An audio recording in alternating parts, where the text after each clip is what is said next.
IMT.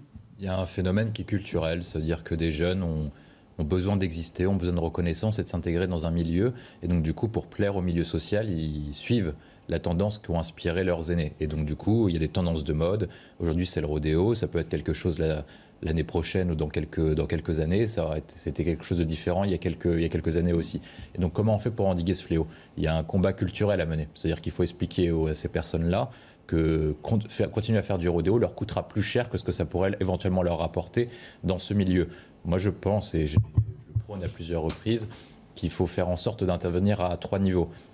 Au préalable, c'est-à-dire sur le moment de l'intervention, a posteriori sur la question des sanctions, et même de façon culturelle et sur le plan juridique pour soutenir les policiers. C'est-à-dire que de façon préalable, moi je pense qu'il faut s'inspirer de la doctrine des Britanniques. Ça suppose plusieurs éléments. C'est la doctrine des Britanniques, pour rappel, c'est fait de permettre aux policiers, d'encourager les policiers à aller cogner les véhicules et les motos pour les interpeller sur le moment, ce qui augmentera le nombre d'interpellations. Évidemment, comme l'a rappelé monsieur, il y aura des risques juridiques, il y aura des risques de blessures, mais je pense qu'au moment où vous faites ça, il y aura un message qui circulera auprès de ces populations. Ça veut dire que les gens vont dire entre eux, attention, mais je ne veux pas faire du rodéo ce coup-ci parce que je peux risquer de me faire attaquer par un policier, donc du coup bouleversé et risquer d'être blessé. Et est-ce que là, ça devient beaucoup plus intéressant pour eux? Je ne suis pas sûr. Le deuxième élément, c'est qu'il faut assurer l'effectivité de la peine. C'est-à-dire qu'actuellement, il y a des interpellations, mais assurer l'effectivité de la peine à 2 niveaux. Pour l'auteur du rodéo, et donc du coup assurer la condamnation, parce que comme ça a été rappelé à plusieurs reprises, c'est-à-dire que quand vous assurez 1 an d'emprisonnement, est-ce que les 1 an seront une peine prononcée? Est-ce que les 1 an seront une peine effectuée? Et même sur la question du taux de recouvrement des amendes. Ensuite, il y a un deuxième point sur la question de l'effectivité de la peine, c'est est-ce qu'on arrivera à les interpeller et à tous les attraper? Et donc du coup, je pense que c'est pour ça que les 2 actions doivent être liées. L'interpellation et assurer l'effectivité de la peine. Après, il y a un troisième point, comme l'a rappelé monsieur, c'est la question de la protection de la police. Je pense qu'il faut agir sur 2 niveaux. Nous, on réfléchit à un modèle qui est assurer une immunité pour les policiers sur le modèle de ce que possède le gouvernement et le président de la République. Actuellement, quand le président de la République mène une action, il a une immunité pénale. C'est-à-dire qu'on ne peut pas poursuivre le président de la République à moins de lever son immunité. Peut-être qu'on doit penser quelque chose pour les policiers, c'est-à-dire que dans l'assurance de leurs fonctions et dans l'exercice de leurs fonctions, toutes les actions qu'ils commettront auront une protection et une immunité juridique, sauf si par cas on arrive à la lever. Et dans ce cas-là, ça serait une procédure similaire à ce qui se passe devant la Cour de justice de la République au sein de l'IGPDN. Deuxième levier, c'est de protéger les policiers avec un statut juridique qui soit clair, un soutien de la hiérarchie et une révision du code en fait, pour leur permettre une protection juridique. Alors le ministre... Je partage le propos qui a été dit. L'objectif à court terme, c'est d'attraper ces gens-là et de les sortir de la société parce qu'ils sont nuisibles. À partir du moment où on attaque les forces de l'ordre, on attaque quelconque autorité publique, on n'attaque pas uniquement un policier parce que c'est un homme ou une femme, on attaque la France. Et quand on attaque la France, on doit y répondre de façon pénalement et de façon très très forte. Je pense que l'enjeu, ça c'est le premier enjeu. Le deuxième enjeu, c'est de pouvoir reprendre ces quartiers parce qu'on ne va pas commenter de façon éternelle pendant les prochaines décennies les faits divers et les guet-apens envers les policiers. Donc il faut reprendre les territoires perdus de la République en restaurant l'autorité de l'État, c'est le premier objectif. Il faut faire un plan qui part sur 3 étapes. La question de la reconquête, la destruction pour le reconstruire. Pourquoi reconquête? Parce que ce sont des territoires perdus de la République qui sont petit à petit en train de faire cession avec l'ordre républicain et qui contreviennent à la devise « La République est une et indivisible ». C'est le premier élément. Et ensuite, le deuxième point, c'est pourquoi est-ce qu'il faut détruire? Parce qu'en fait, la situation est tellement mauvaise, elle est tellement gangrénée qu'en fait, les enfants qui grandissent dedans grandissent dans un climat... En fait, ils sont élevés quasiment dans une haine anti-France et anti-flic. Et tant qu'on n'arrivera pas à répondre à ça, tant qu'on n'arrivera pas à disperser cette population pour reconstruire du vivre ensemble, on n'arrivera pas à pouvoir y répondre. Et enfin, la question clé, c'est ensuite la reconstruction. Comment on fait pour reconstruire ces quartiers? Triple réponse. Économique, éducative et sociétale. Éducative, ça veut dire qu'il faut sortir ces enfants de ces quartiers en leur proposant un internat d'excellence pour qu'ils retrouvent goût à la République, à la méritocratie. Ensuite, la politique économique pour pouvoir construire des perspectives, en fait. Il faut que notre modèle politique et économique soit plus attractif que le modèle du deal et la loi des gangs. Et enfin, un modèle sociétal, parce qu'il faut qu'ils comprennent que pour rester en France et pour s'intégrer à la République française, il y a 2 intérêts. La question de l'intérêt national et l'assimilation à la civilisation française. 35 policiers supplémentaires. C'est bien ce que je vous explique, oui. William T. Je pense qu'il est important de joindre les paroles aux actes parce qu'on a une grande défiance à l'égard des pouvoirs politiques et des pouvoirs publics. Et donc lorsqu'un président de la République fait une annonce, il faut que cette annonce soit suivie des faits. Seulement la difficulté qu'on rencontre ces derniers temps avec l'apparition notamment du quinquennat, c'est qu'on réagit sur une politique de l'émotion plutôt que réfléchir à une politique au temps long. C'est-à-dire qu'Emmanuel Macron évidemment a annoncé des mesures de sécurité à l'époque sur Marseille parce que Marseille était victime de violences récurrentes, notamment dans les quartiers nord et même ça s'étendait au-delà des quartiers nord.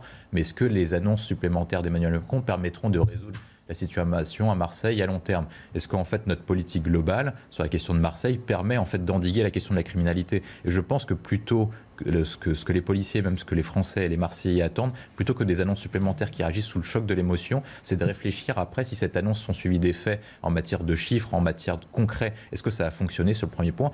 Est-ce qu'on a réfléchi à l'évolution de la zone dans les 10 prochaines années? Parce que notamment Emmanuel Macron permet en fait d'endiguer la sécurité à court terme. Évidemment, les effectifs de policiers supplémentaires vont permettre de quadriller une plus large zone à Marseille. Mais est-ce que le nombre de policiers par rapport à la zone de Marseille ou même la zone plus large est suffisant en global pour assurer la sécurité? C'est le premier élément. Le deuxième point, c'est est-ce que les policiers supplémentaires pourront reprendre effectivement le contrôle des quartiers nord et endiguer la violence sur les quartiers nord? Je pense que c'est ces questions-là qui se posent. Et si on ne veut pas continuer à alimenter la défiance à l'égard des pouvoirs politiques et des pouvoirs publics, parce qu'en fait le pouvoir politique va dire oui mais nous on a annoncé des policiers supplémentaires et effectivement si par qu'il n'y a pas de bonne situation c'est que les policiers n'ont pas fait leur travail, mais c'est absolument pas vrai. Les policiers ont besoin de consignes claires et d'une politique claire pour pouvoir arrêter la criminalité et la délinquance à Marseille. Alors on va voir ce que les Français attendent, William T. À ce jour, un peu plus de la moitié. Il y a deux sujets, je vais répondre à la fois sur cette question-là et également à Christian Proto sur la question de la baisse des effectifs. Je pense qu'il y a des questions matérielles et des questions immatérielles sur la question de pourquoi est-ce qu'on n'arrive pas à recruter des policiers. Les salaires sont trop bas et les conditions matérielles de travail sont plutôt mauvaises. Vous me confirmerez, c'est-à-dire que les commissariats sont vétustes, les véhicules ne sont pas forcément mis à jour, même s'il y a eu un rattrapage qui a été fait sur la question de l'investissement, mais toutes les conditions... Ça s'est arrangé quand même. Ça s'est arrangé, mais c'est toujours pas optimal. C'est-à-dire que quand vous prenez un jeune, aujourd'hui, il a le choix. Admettons, parce qu'en plus, on a eu une hausse du niveau, donc il y a beaucoup plus de gens qui font un bac plus 5 qui a une trentaine, quarantaine d'années. Et donc, du coup, ces gens-là, vous leur proposez de faire un métier consultant dans un bureau tranquille ou d'aller d'être policier. Je vais arriver sur la question immatérielle. Évidemment, qu'est-ce qu'ils choisissent? La sécurité et le confort.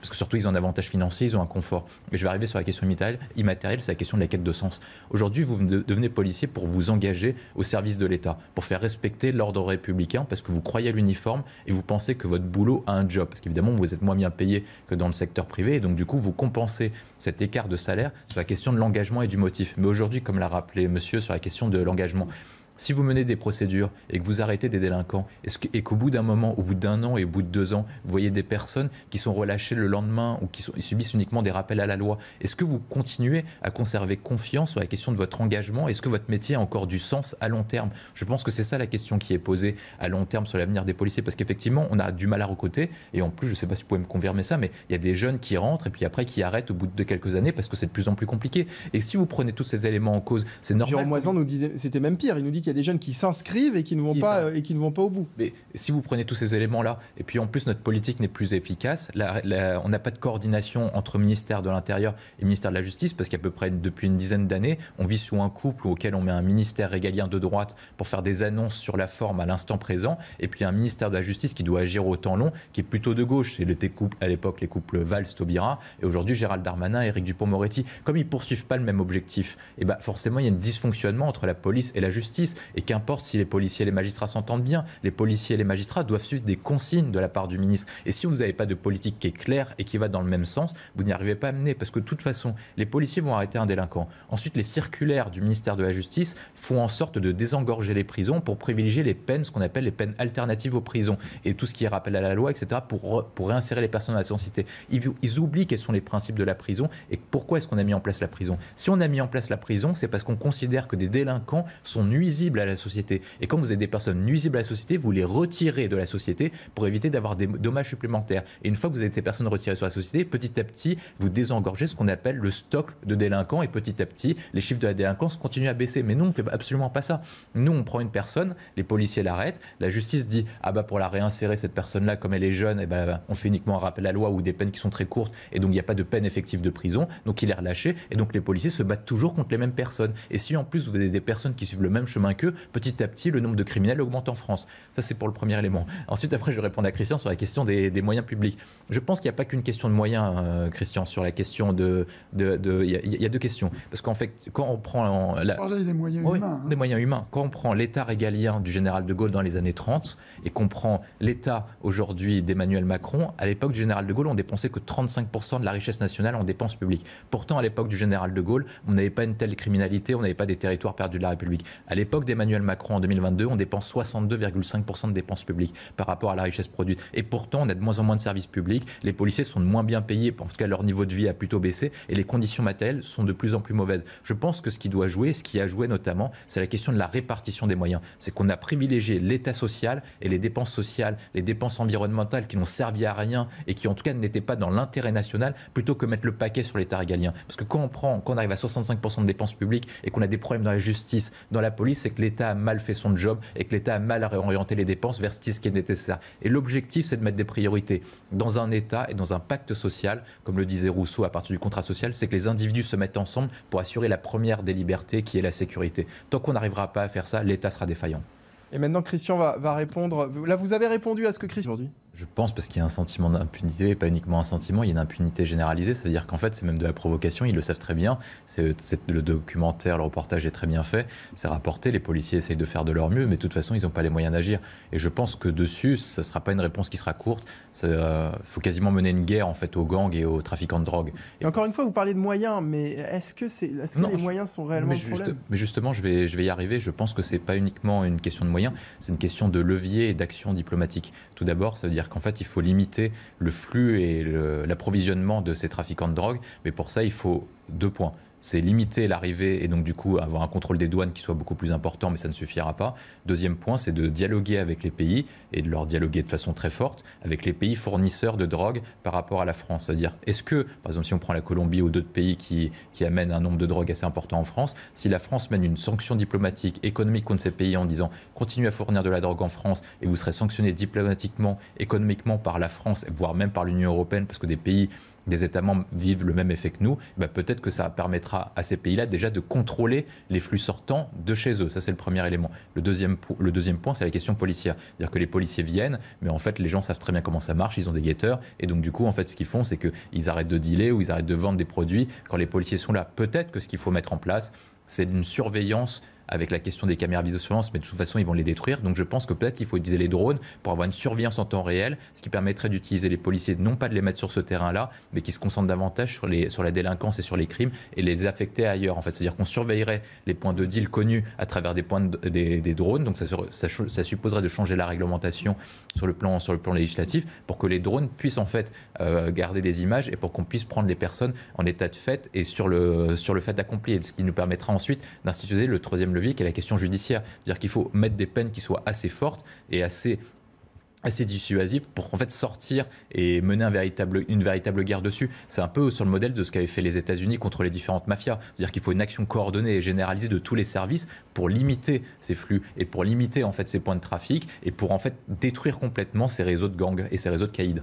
Question pour William T. Oui, je pense que pour la première fois, en fait, Gérald Darmanin nomme les choses et dit pourquoi est-ce qu'on va expulser cet imam. Effectivement, les propos qu'il avait tenus sont condamnables et doivent être condamnés par la justice. Mais en fait, ce qu'opère le Conseil d'État et le tribunal administratif, c'est qu'ils opèrent une conciliation entre la volonté d'expulsion et les motifs d'expulsion par rapport à l'atteinte à la vie privée. Et je pense que Gérald Darmanin aurait dû nommer les choses dès le début. Si on veut expulser cet imam, c'est pour des questions d'intérêt national et pour faire en sorte que ce type d'imam et ses prédicateurs ne puissent pas endoctriner la jeunesse française, notamment la jeunesse de confession musulmane, pour les remettre sur le chemin républicain. Et je pense qu'une fois qu'on nomme les choses, on est en capacité d'agir parce que la justice comprend pourquoi est-ce qu'on veut agir concrètement. On doit expulser cet imam parce qu'il est proche des frères musulmans et parce qu'il veut endoctriner une partie de la jeunesse française pour l'encourager sur la haine de la France et pour l'attaquer en fait sur ces plans-là. Et donc je pense qu'une fois qu'on fait ça, on dit que c'est un ami des frères musulmans, éventuellement on réfléchit à déclarer les frères musulmans comme association terroriste pour pouvoir mener des actions plus larges contre tous les imams qui sont proches des frères musulmans et ensuite cet imam doit servir d'exemple, il doit être expulsé, mais ainsi que les autres prédicateurs et les autres imams qui suivent le même chemin que lui. Parce que, après, il ne faut pas mélanger. La question du fichier S, c'est une question entamée par la DGS. Non, mais je comprends tout ça. Voilà, tout ça, c'est effectivement, c'est ce qu'on. Il y a une question, il y a un peu de littérature aussi dans tout ça. Moi, je parle de l'image que ça renvoie pour les Français qui nous regardent. Mais les juges, tout ce qu'ils font concrètement, il y a effectivement, ils ont une question d'interprétation. Ça veut dire que quand ils auraient pu donner des peines qui étaient maximales, forcément, ils ont une tendance qui est plus laxiste, en tout cas, qui est plus sur un discours de réinsertion que sur une question de répression. Et donc, du coup, ils donnent des peines qui sont moins fortes que ce qu'auraient pu donner d'autres juges. Par contre, il y a une question qui est essentielle, c'est que les juges appliquent des lois que les politiques, le pouvoir exécutif et le pouvoir législatif a voté. Et donc, tant qu'on veut pas changer les choses, tant qu'on veut pas mettre de volonté politique, que ce soit des circulaires du ministre de la Justice, si le ministre de la Justice dit l'objectif, c'est qu'à chaque fois qu'il y a un criminel ou un délinquant, il faut le foutre en prison, les juges, petit à petit, vont suivre les instructions du ministre de la Justice dans leur réflexion. Et le deuxième point, c'est que des lois ont été votées. Des lois nous ont contraints sur la question de l'expulsion. Il y a des gens qui se sont dit, c'est bien de voter, d'appliquer l'article 8 de la Convention européenne des droits de l'homme. Des gens se sont dit, c'est bien de transférer une partie de notre protection des frontières et de la question des flux migratoires à l'Union européenne. Et des gens ont voté ces textes-là. Donc après, in fine, on peut dire que c'est la faute des policiers parce qu'il n'y a pas la question de la maintien de l'ordre, ou c'est la faute de la justice parce que les juges n'appliquent pas des peines qui sont trop lourdes. Mais le point essentiel, c'est qu'il n'y a pas eu de volonté politique pour aller dans une direction qui était donnée. Si vous voulez agir dans une direction donnée, et ben forcément, vous aurez des résultats. Gérald Darmanin essaye d'avoir des résultats, mais il doit rattraper 10, 20, 30 ans de faiblesse et de laxisme généralisé. Christian Proto.